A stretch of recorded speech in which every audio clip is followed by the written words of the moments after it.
የመጣሽበት ወረዳና የነበርሽበት ክፍለ ጦር አስተዋውቂ። እኔ ምስጋኔ መርጋ እባላለሁ። ከመጣሁት ወለጋ ነኝ። ዞን ግንቢ ክፍለ ጦር 11ኛ። ጥሩ።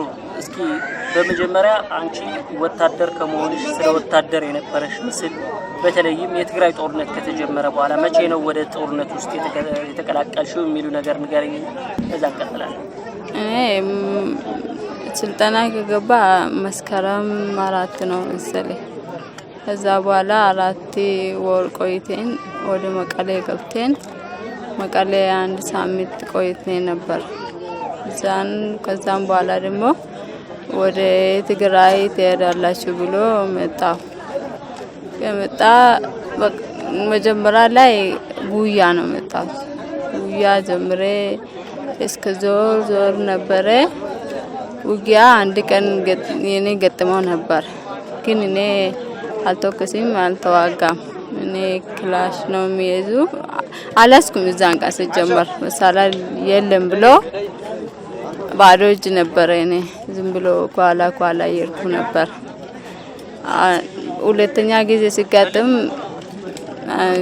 አንድ ትላንት ነው 5 ቀን ቆይተናል ጭላ ቴሌ ከባቢ።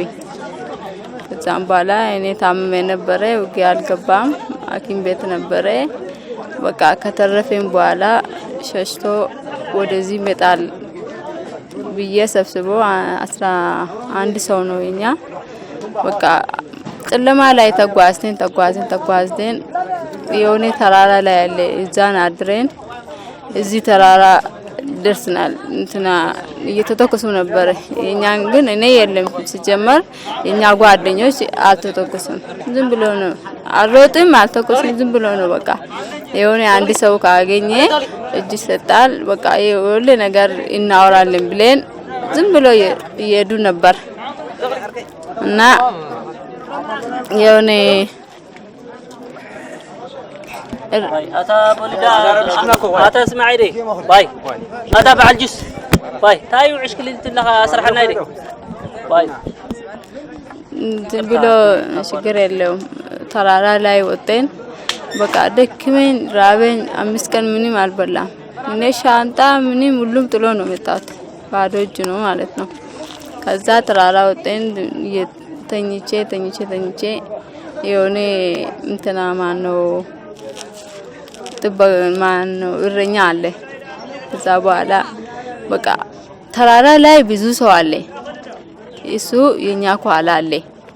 ከዛ በኋላ ምንም አትተኮሱ፣ በቃ ዝም ብላችሁ መሳሪያ አንድ ቦታ ሰብስቡና ተኙት ተብሏል። እኛና ጓደኞች ማለት ነው። እኔ ምንም አላልጠረጠርኩም። በቃ እስኪ ሀገር መስሎ ነው በቃ እኔ ዝም ብሎ ተኝቼ። ከዛም በኋላ በቃ ተንቀጣቀጡ ጀመረ ሰው ድምጽ ስለበዛ። ከዛ እረኛ ጥሩ አሉና የኛ ጓደኞች እረኛ ጥርቼን እሱ ከመጣን በኋላ ሚሊሾችን ጥሩ በእናቲ መሳሪያ ስጠኝም በቃ የኛ ሰላም ነው የሚፈልጉ በቃ እግዚአብሔር ነው ከተረፈ አሁን በቃ ሰላም ነው የሚፈልጉ ሚሊሾችን ጥሩ ስል እሺ በቃ ነው ተራራው አለ። ሚሊሾች አንድ መጣ። ከመጣን በኋላ ብዙ እየተተኮሱ ነበር። እኔ ፈርቼ በኋላ ዝም ብሎ ማን ነው ሲተኮሱ ነበር? እኔ እንጃ አላውቅም። ሌላ ቦታ ነው አንቺ ጋር የነበሩ ጓደኞች አይደለም ሚሊሾች ነው።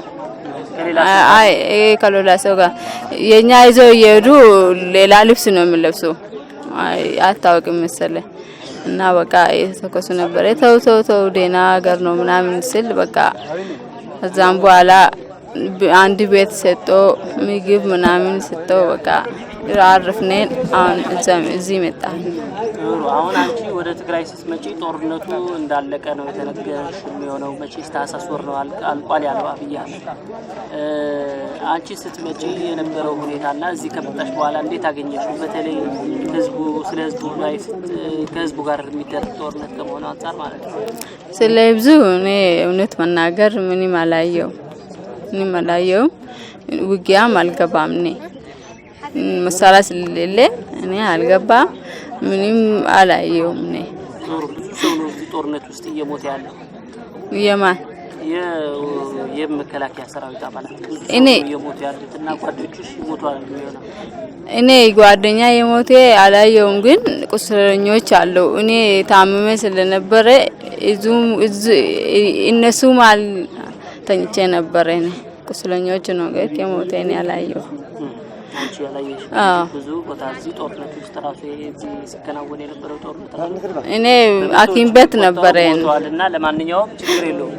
ግን ይህ ጦርነት አሁን አብይ አህመድ ሰሜን እዝ ተደፈረ ምናምን የውሸት ፕሮፓጋንዳ ያስጀመረው ጦርነት ነውና ተጠያቂው ማለት ያለሽ አሁን ለደረሰበት ነገር እንደ ሀገር ለፈራረሰበት ነገር እኔ ምን አውቃለሁ? ፈጣሪ ነው። እሺ አንቺ አሁን በመከላከያ ተማረሻል? ውጊያው ጥሞሻል? ወታደር ቤት ተመችቶሻል? አረ በስመ አብ ምንም በእናትህ ሰውነቱን አለቀነ። ስለዚህ አንቺ ምን ማለት ነው የምትፈልጊው? እኔ በቃ ቤት ሂጄ በቃ የኔ ቤት ሂጄ በቃ የሆነ ስራ በቃ ትንሽ ፈልጌ ህይወትን ብቻ እየፈለኩ ነው፣ ሌላ አልፈልግም። እሺ አሁን አንቺ በወያኔ ከተባለሽ ምን ትሆኛለሽ ነበር ሲነገርሽ የነበረው ከዚህ በፊት? ማለት አልገባኝም። ከዚህ በፊት ወያኔ ወታደር ከማረከ ይገድላል ወይስ ይለቃል ነው ብለው ነው የነገሩት? ላንቺ ሲነገርሽ የነበረው ከዚህ በፊት ምንድን ነው? ምንም አልሰማም። አትሰሚም? ኦኬ አልነገሩሽም?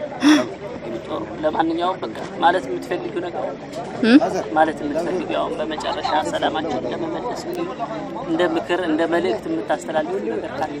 በቃ ሁሉም የቦታ ሰላም ነው የምፈልጉ ነው። ሁሉም ቦታ ማለት ሰላም ብቻ ነው የምፈልጉ ነው፣ ሌላ አይደለም።